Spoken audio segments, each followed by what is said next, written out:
Yeah ఇక చూడండి, నైనీ టెండర్లు రద్దు అంటూ మొన్ననేమో ఇదే ఆంధ్రజ్యోతిలో నైనీ టెండర్లు ఎవరికి దక్కేనో కోమటిరెడ్డి ఆ గతంలో ప్రతిపక్ష రాకుండా పెద్ద ఎత్తున కేసులు వేసిండు.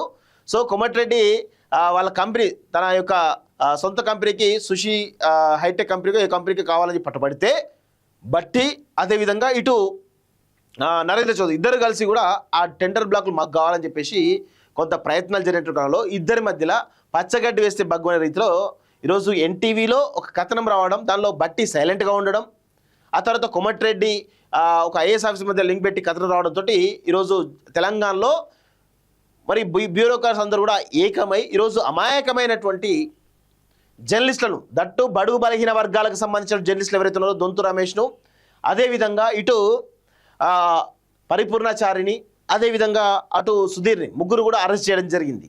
దానిలో చూడండి అసలైనటువంటి వాళ్ళు ఎవరైతే ఉన్నారో ఇటు నరేంద్ర చౌదరిని కానీ ఎన్టీవీలో ఉన్నటువంటి డైరెక్టర్లను కానీ అదేవిధంగా సీఓను కానీ అరెస్ట్ చేయకుండా కేవలం వీళ్ళని అరెస్ట్ చేయడం గల కారణం ఏంటి? ఈరోజు బ్యూరోక్రాట్స్ ఎవరైతే సజ్జనార్ లాంటి వాళ్ళు ఆలోచించాలి అక్కడ కదా. అసలైనటువంటి దొంగలు పట్టుకోకుండా మీరు వీళ్ళని పట్టుకుంటే ఏమొచ్చింది మీకు? ఇది కదా అసలు విషయము. సో దాని తర్వాత నిన్ననేమో ఏబిఎన్ ఆంధ్రజ్యోతిలో ఆర్టికల్ రావడం జరిగింది, నైనీ బ్లాక్ కోసమే ఇదంతా జరిగిందని చెప్పేసి పెద్ద చాటబాటుతో రావడం జరిగింది. ఈరోజు నైనీ టెండర్లు రద్దు అయిపోయినాయి. అంటే ఎంత తెలంగాణ రాష్ట్రంలో వ్యవస్థ, ప్రభుత్వ వ్యవస్థ ఏ విధమైనటువంటి దారుణాతి దారుణమైన పరిస్థితిలో ఉందో ఒక్కసారి మనం ఆలోచించాల్సిన అవసరం అయితే ఉంది. ప్రభుత్వాన్ని నడిపేటువంటి చాత కావడం లేదు ఈ యొక్క పాలకులకి. మీకు చాత కానప్పుడు మీరు ఈరోజు ఈ యొక్క పార్టీని ప్రభుత్వాన్ని నడిపేటువంటి చాత కాకపోతే మీరు రిజైన్ చేయండి, ఇవ్వండి, సమర్థులకు ఇవ్వండి, అయిపోతుంది కదా. కాంగ్రెస్ పార్టీలో అత్యంత సమర్థవంతమైనటువంటి నాయకులు లేరా? ఉన్నారు కదా. సో సింగరేణి అధికారులకు ఆదేశాలు ఇచ్చారు, టెండర్ నిబంధనలు విధించింది సింగరేణి బోర్డే. దేశంలోని ఇతర ప్రభుత్వ రంగ సంస్థలు విధించే నిబంధనల్ని పరిశీలించి మళ్ళీ టెండర్లు పిలుస్తాం. ఛానళ్లలో కట్టుకథలు ప్రసారం చేస్తామంటే ఊరుకోం. ఆంధ్రజ్యోతిలో ఏ ఉద్దేశంతో కథనం రాశారో తెలియదు, విలేకరులతో ఉప ముఖ్యమంత్రి బట్టి విక్రమార్క అంటూ చూస్తాను. ఇప్పుడు కోమటిరెడ్డి మీద అంత పెద్ద అలిగేషన్ వస్తే సజ్జనార్ పోయి అరెస్ట్ చేసింది కదా, మరి ఉప ముఖ్యమంత్రి మీద ఇంత పెద్ద అలిగేషన్ వచ్చింది కదా, మరి ఎందుకు సజ్జనార్ పోయి ఏబిఎన్ ఆర్కేన్ కానీ ఆ ఇన్పుటేటర్లా ఆ కథన రాష్ట్రాలు ఎవరినో ఎందుకు అరెస్ట్ చేయడం లేదు? అంటే చూడండి ఎంత దారుణంగా ఉంటుందో. వీళ్ళకు కావాల్సుకుంటే ఏదైనా చేస్తారు, అవసరం లేకపోతే ఏం చేయరు. ఈరోజు ఈ నైనీ బ్లాక్స్ టెండర్ ఇది రేవంత్ రెడ్డికి బిగ్ షాక్. చూడండి రేవంత్ రెడ్డికి చాలా పెద్ద బిగ్ షాక్ ఈ నైనీ బ్లాక్స్ రద్దు చేయడం. ఎందుకో నేను చెప్తా క్లియర్గా. ఇప్పుడు కోమటిరెడ్డి పట్టుబడతాడు. ఇప్పుడు నైనీ బ్లాక్స్ చుట్టూ వివాదం వస్తూ ఉంది కదా. నైనీ బ్లాక్స్ ఇది అంతా ఇదేంది సింగరేణి కేటాయించాలి నైనీ బ్లాక్స్ ఎవరికి ఇవ్వాలని సింగరేణి నిర్ణయిస్తుంది. ఇది 25 సంవత్సరాల పాటు లీజు. ఒక్కసారి లీజు వచ్చిందంటే తరతరాలు బతకాలి. తరతరాలు బతికేంత డబ్బులు, వేల కోట్ల రూపాయల అఫీషియల్ వైట్ ఇన్కమ్ ఉంటుంది. వేల కోట్ల రూపాయల వైట్ ఇన్కమ్ ఉంటుంది. సో దీనికోసం మొట్టమొదటిగా కోమటిరెడ్డి వెంకటరెడ్డి ఎప్పటి నుంచి కేసీఆర్ హయాం నుంచి కూడా తన కంపెనీకే రావాలి, తన కంపెనీకి అన్ని ఎలిజిబిలిటీస్ ఉన్నాయని చెప్పేసి ఆనాటి నుంచి కొట్లాడుతున్నాడు. ఆనాడు కేసీఆర్ ప్రతిమా శ్రీనివాస్కు కట్టబెట్టాలని చూస్తే దానికి కోట్లకు రకరకాల కంప్లైంట్ చేసి మొత్తానికైతే దాన్ని రద్దు చేయడం జరిగింది కోమటిరెడ్డి వెంకటరెడ్డి.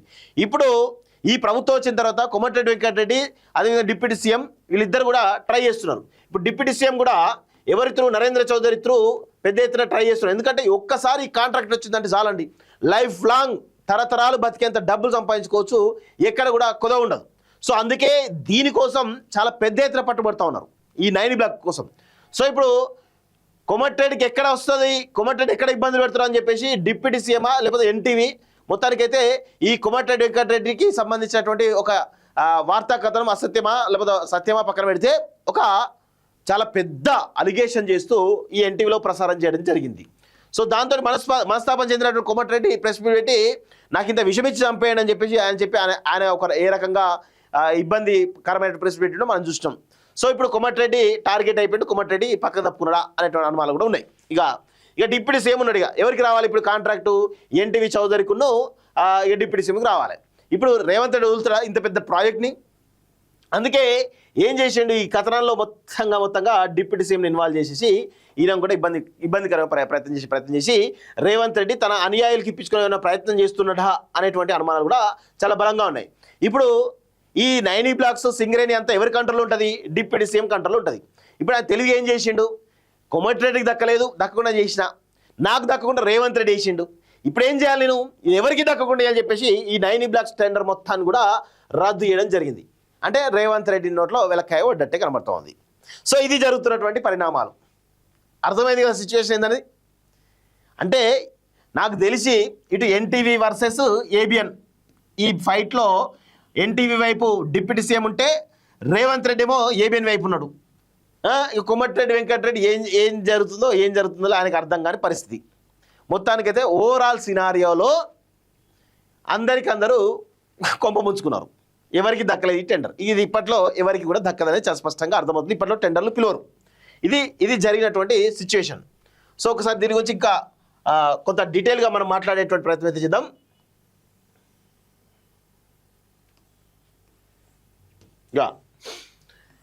ఒడిశాలోని 9 బ్లాక్ టెండర్లను రద్దు చేయాలని నిర్ణయించినట్టు ఉప ముఖ్యమంత్రి బట్టి ప్రకటించారు. ఈ మేరకు సింగరేణి అధికారులకు ఆదేశాలు జారీ చేశామన్నారు. అయితే బొగ్గు గని కోసం టెండర్లు పిలిచింది, టెండర్ నిబంధనలు విధించింది సింగరేణి పాలక మండలి మాత్రమేనని, ఇందులో ప్రభుత్వానికి ఎలాంటి సంబంధం లేదని అన్నారు. సింగరేణి ఎవరి కంట్రోల్లో ఉంటుందండి? సింగరేణి సీఎండీ ఎవరు? మీ ఓఎస్డీ ఎవరు? ఒకరు కాదా? ఏం మాట్లాడుతున్నారు? సింగరేణి పాలక మండలి అని చెప్పేసి మీరు ఏం మాట్లాడుతున్నారు?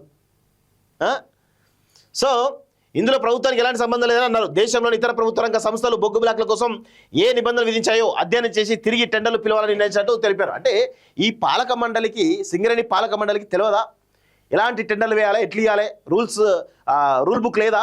ఉంటుంది కదా. అంటే అంత తెలియకుండానే తెలివి తొక్కతనంతోనే టెండర్లు వేసిరా? చూడండి ఎంత దారుణంగా ఉందో. ఆదివారం బొగ్గు కోసం నీచకథనం శీర్షికతో ఆంధ్రజ్యోతి ఏబిఎన్ సంస్థల ఎండీ వేమూరి రాధాకృష్ణ రాసిన వ్యాసంపై బట్టి స్పందించారు. ఈ మేరకు ప్రజాభవన్లో విలేకరులతో మాట్లాడారు. 9 కోల్ బ్లాక్ టెండర్లు పిలిచింది సింగరేణి సంస్థ, బోర్డు మాత్రమే. ఈ మాత్రం జ్ఞానం లేకుండా తోచింది రాయడం సరికాదు. సో సింగరేణి సంస్థ, బోర్డు మాత్రమే అంటే మాట్లాడుతున్నారు. కానీ సింగరేణి సంస్థ ఎవరి కంట్రోల్లో ఉంది? సో ఇక్కడ చూద్దాం ఒకసారి. ఎంత దారుణంగా ఉందో అర్థం చేసుకోవాలి. మీ కంట్రోల్లో ఉంటారు కదా సింగరేణి సీఎండీ ఎవరైతే ఉన్నారో, ఇప్పుడు ఆయన కూడా సింగరేణి మొత్తం కూడా ఈయన కంట్రోల్లో ఉంటుంది. మరి బోర్డు సింగరేణి ఉంటేంది, మీ పైన మీ బాస్ మీరే కాబట్టి ఆటోమేటిక్గా మీ కంట్రోల్లో ఉంటుంది కదా. అద్దెలో విషయమా?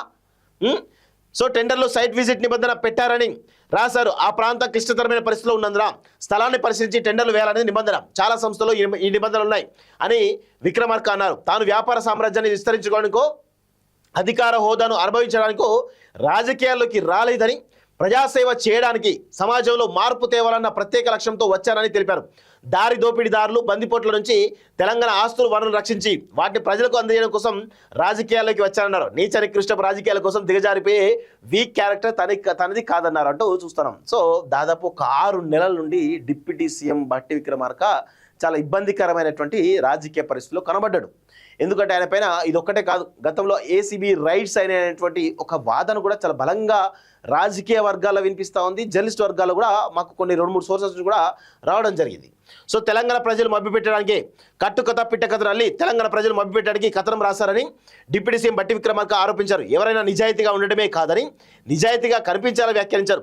రాష్ట్రంలో బొగ్గుల కోసమే కొన్ని వార్తా కథనాలు వడ్డిస్తున్నారంటూ ఆంధ్రజ్యోతిలో కథనం రాశారు. అందులో నా పేరు కూడా పెట్టారు. సింగరేణి కాలరీస్ ఆస్తులు, బొగ్గులు తెలంగాణ ప్రజల ఆత్మ. ఆ ఆత్మను కాపాడి భవిష్యత్ తరాలకు అందించడమే నా లక్ష్యం. రాధాకృష్ణలాగా ఏది పడితే అది రాయను, మాట్లాడను అని బట్టి అన్నారు. తాను ప్రత్యేక లక్ష్యం కోసం రాజకీయాలకు వచ్చానని, దారి దోపిడీగాలు, గద్దర్ లాంటి వాళ్ళు సమాజం మీద పడి పీకి తింటుంటే ఆ దోపిడీ నుంచి ప్రజలను రక్షించడానికి వచ్చారని తెలిపారంటూ చూస్తాను. వామ్మో. సో ఇక్కడ చూడండి, ఈ కథనం రాసిన వారికి ఎవరి మీదనో ప్రేమ ఉండొచ్చు. ఎవరి మీద? ఈ కథనం రాసిన వారికి ఎవరి మీద ప్రేమ ఉండొచ్చు? రేవంత్ రెడ్డి మీద ప్రేమ ఉందని చాలా స్పష్టంగా బట్టి చెప్పిండు. ఓకే చూడండి, ఇంకా గతంలో తాను అప్పటి ముఖ్యమంత్రి వైఎస్ రాజశేఖర్తో సన్నిహితంగా ఉండేవాడిని, అందుకు ఆయనపై కోపంతో తన మీద కథనం రాశారని ఆరోపించారు. అసలు వైఎస్ చనిపోయి ఎప్పుడో 15 సంవత్సరాలు 18 సంవత్సరాలు అవుతుంది. సో అసలు వైఎస్తో ఎప్పుడో తిరిగితే ఇప్పుడు దాని గురించి ఏబిఎన్ రాధాకృష్ణ రాయాల్సిన అవసరం ఉంది. సరే వైఎస్ జగన్తో తిరుగుతున్నావు రాసిందంటే ఒక అర్థం ఉంటుంది. అసలు దానికి సంబంధం ఉన్నదా? ఎవరి మీద ప్రేమలో ఆర్టికల్ రాసిండంటే ఎవరి మీద ప్రేమ చాలా స్పష్టంగా తెలుస్తుంది. రేవంత్ రెడ్డి ప్రేమతో రాసిండు, అది రేవంత్ రెడ్డి ఆదేశాల మీదకే రాసిండు. అది జనవరి 1వ తారీఖునే ఇదంతా కూడా డిసైడ్ అయింది, అంతే కదా.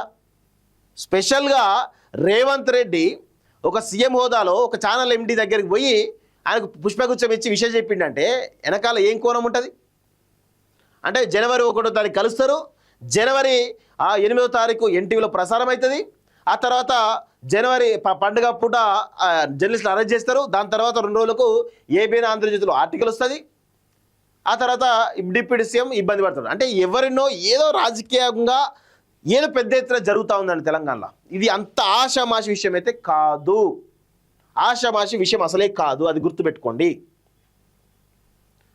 సో నిజమైన అనుభవం ఉన్న వాళ్ళకే సెక్యూరిటీ టెండర్, నిజమైన అనుభవం ఉన్న వాళ్ళకంటే ఎవరెవరు మీ అనుయాయులకా? అంతే కదా, మీ అనుయాయులకు టెండర్ ఇప్పించడానికే ఇదంతా జరిగిందా? ఏబిఎన్ ఆంధ్రజ్యోతి రాయాల్సిన విషయం ఇంకా సగమే ఆర్టికల్ రాసిండు, పూర్తి ఆర్టికల్ రాయాల్సింది ఇంకా రాయాలి. రేపు వచ్చే సండే మళ్ళీ ఒక ఆర్కే కొత్త పలుకులో రేవంత్ రెడ్డి అనుయాయులకే 90 బ్లాక్స్ టెండర్స్ అని చెప్పి రాస్తే ఇంకా బాగుంటుంది, చాలా అద్భుతంగా ఉంటుంది. సో సింగరేణిలో జరుగుతున్నటువంటి బొగ్గల టెండర్ విషయంలో ప్రభుత్వం స్పష్టంగా ఉందని, నిజమైన అనుభవకులకే ఇస్తుందని సీఎం రేవంత్ రెడ్డి చెప్పారు. నిజమైన అనుభవం అంటే ఎవరికి? కోమటిరెడ్డి వాళ్ళ సుషి హైటెక్ కంపెనీకి ఇవ్వాలనుకుంటే ఇస్తారా? నాకు తెలిసి మీ అన్యాయాలకు ఇప్పడానికి అంతా కథ జరుగుతున్నట్టు తెలుస్తోంది. తమ ప్రభుత్వం అనాపైస అవినీతి కూడా అవకాశం ఇవ్వదని స్పష్టం చేశారు. రాష్ట్ర మంత్రులపై వార్తలు రాసే ముందు తన వివరణ తీసుకోవాలని మీడియాకు విజ్ఞప్తి చేశారు. మీరు దొరుకుతారా? మీరు ఫోన్లో మాట్లాడతారా? ఏంది ఇదంతా జరిగిన విషయం చూస్తా ఉన్నాం. సో ప్రత్యక్షంగా పరోక్షంగా ఈరోజు టెండర్ల గురించి కొన్ని పత్రికలు రాస్తున్నాయి. సింగరేణిలో కుంభకోణం జరిగిందని, బొగ్గంతా మాయమైందని పేర్కొంటున్నాయి. నేను ఆ పత్రికలకు, టీవీలకు, సోషల్ మీడియా వాళ్లకు, ఆ రాజకీయ పార్టీ నాయకులు చెప్పదలుచుకున్నాం. ఈ ప్రభుత్వంలో అవకతవకలు తావులేదు. తప్పుడు ప్రచారం చేయడం ద్వారా అపోహలు కల్పించి మళ్ళీ శుక్రాచార్యుడు, మారీచు, సుబాహుడు బలపడడానికి మీరు ప్రత్యక్షంగానో పరోక్షంగానో సహకరిస్తున్నారు. సో ఇలా శుక్రాచార్యుడు రేవంత్ రెడ్డి, ఆయన చెప్తున్నట్టు శుక్రాచార్యుడు రేవంత్ రెడ్డి, మారీచుడేమో కోమటిరెడ్డి వెంకటరెడ్డి, సుబాహుడేమో డిప్యూటీ సీఎం. వీళ్ళే కదా, మీకు మీరే చెప్పుకున్నట్టు కనబడతా ఉంది. ప్రత్యక్షంగా పరోక్షంగా సహకరిస్తున్నారట. సో మీకు మీ మీడియా పంచాయతీ ఉంటే తలుపులు మూసుకొని కొట్టుకోండి, ఒకరి మీద ఒకరు బురద తలుకోండి, అంతేగాని అందులోకి మమ్మల్ని లాగొద్దు. ఆంబోతులు కొట్లాడితే లేగదుల కాలు విరిగాట.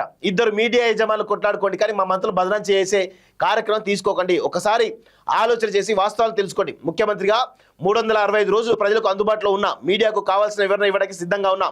ఏదైనా వార్త టీవీలో, పేపర్లో, సోషల్ మీడియాలో వచ్చినా, నా ఎమ్మెల్యేలు, ఎమ్మెల్సీలు, ఎంపీలు, మంత్రులు ఎవరి మీద ఆరోపణలు వచ్చినా వాళ్ళందరికీ నాయకుడిగా, కుటుంబ పెద్దగా అది నా గౌరవానికి భంగం కలిగిస్తుంది, నా నాయకత్వం పట్ల అపోలో కలిగిస్తుంది. మా మంత్రుల మీద ఏమైనా రాసే ముందు నా వివరణ అడగండి, అందరినీ సమన్వయం చేసుకుని ప్రభుత్వాన్ని నడుపుతున్నట్టు చూస్తూ ఉన్నాం.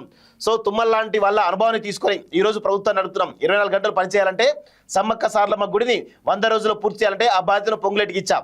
ఢిల్లీలో ఏ అవసరమైన రాష్ట్రానికి రావాల్సిన నిధులు, ఇతర శాఖల అనుమతుల కోసం బట్టి విక్రమార్కను ప్రతి మంత్రి దగ్గరకు పంపించి రాబట్టుకునే ప్రయత్నం చేస్తున్నాం. ఇది ఉమ్మడిగా మా ప్రభుత్వం పనిచేస్తున్న విధానం అంటూ చూస్తూ ఉన్నాం.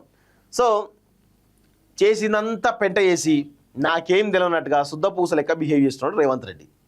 ఎంత నీతిగా మాట్లాడుతుంది. మీరు కొట్టుకొని సావండి, మాకేం సంబంధం, మమ్మల్ని ఎందుకు లేగదూడలాగా మమ్మల్ని ఎందుకు బలి చేస్తున్నారని చెప్పేసి ఏమీ తెలియని అమాయకునిలాగా మాట్లాడుతున్నాడు రేవంత్ రెడ్డి. సో ఇది పరిస్థితి మిత్రులారా. తెలంగాణ రాష్ట్రంలో కాంగ్రెస్ ప్రభుత్వం యొక్క పరిస్థితి ఎంత ఘోరాతి ఘోరంగా ఉందో అర్థం చేసుకోవాల్సిన అవసరం అయితే ఉంది. ఇన్ని అలిగేషన్స్ కేసీఆర్ ప్రభుత్వంలో 10 సంవత్సరాల కాలంలో ఇన్ని అలిగేషన్స్ ఏ మంత్రుల మీద కూడా రాలే. ఇప్పుడు ఈ మంత్రివర్గంలో మాత్రం ప్రతి ఒక్కరి మీద వచ్చింది. ఏబిఎన్ ఆంధ్రజ్యోతిలో ఆర్టికల్ వెనకాల రేవంత్ రెడ్డి ఉన్నాడు అని చాలా స్పష్టంగా తెలుస్తూ ఉంది.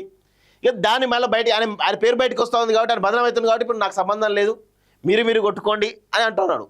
ఇప్పుడు నరేంద్ర చౌదరి కానీ, టీవీ5 నాయుడు కానీ, ఏబిఎన్ ఆర్కే కానీ, రేవంత్ రెడ్డి కానీ, వీళ్ళందరూ ఒక తాను బిడ్డలు కదా, వీళ్ళంతా జూబ్లీ సొసైటీలో మెంబర్లు కదా, వీళ్ళంతా 30 సంవత్సరాల నుంచి వీళ్ళంతా చేస్తున్న విషయం నిజం కాదా? ఎంత ఒక ఆధిపత్య పోరు నడుస్తుంది. మీ అగ్రకులాల ఆధిపత్య పోరులో బహుజనులు బలి చేస్తూ ఉన్నారు, అంతే, ఏమీ లేదు ఇక్కడ. సో ఇది పరిస్థితి మిత్రులారా.